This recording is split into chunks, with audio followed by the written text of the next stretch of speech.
Swami Shantanand has been easily one of the biggest influences in my life. I can't imagine how different my life would be had we never met. And it's not because he fills us with answers or philosophy or dogma of any kind.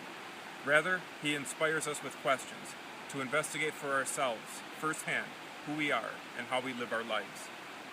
Whether it's in his talks, like he gave right here on this rock, or connecting with him on Facebook, or whether you're in one of his workshops, sitting next to him, trying to answer how you desire what you desire, or whether we're hanging out at the park, swimming in the river, or covering ourselves in river clay, or going out for ice cream, his ability to connect with people and challenge them to self-examination at the deepest levels is unmatched in anyone I've ever met.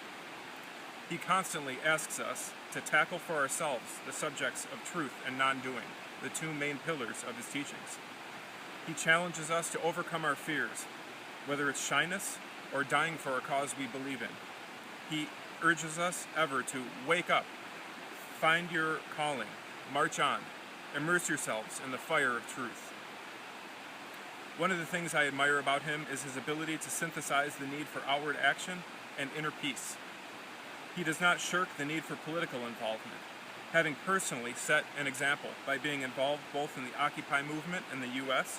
and in campaigning ceaselessly for Narendra Modi in what would be the largest democratic election in the history of the world.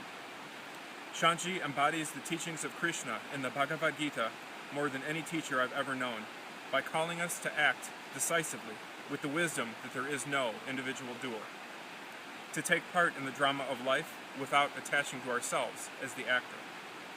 As intense and challenging as he can also be as sweet, as peaceful.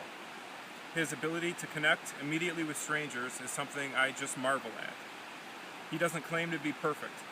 He doesn't ask us to deny our humanity, but rather to investigate what lies at the core of our humanity, what lies in back of our changing thoughts, emotions, and desires.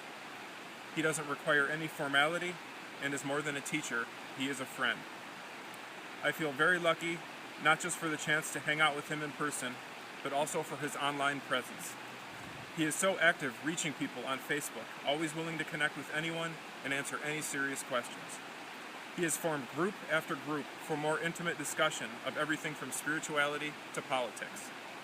I feel so lucky to have him as both a friend and teacher in my life.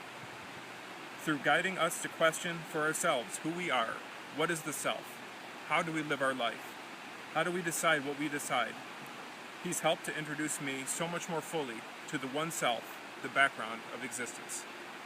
In Shantji's own words, "Let us play lions, no more ostriches and jackals. Let us stop howling, let us start roaring. Let us prove we are penetrated by the divine.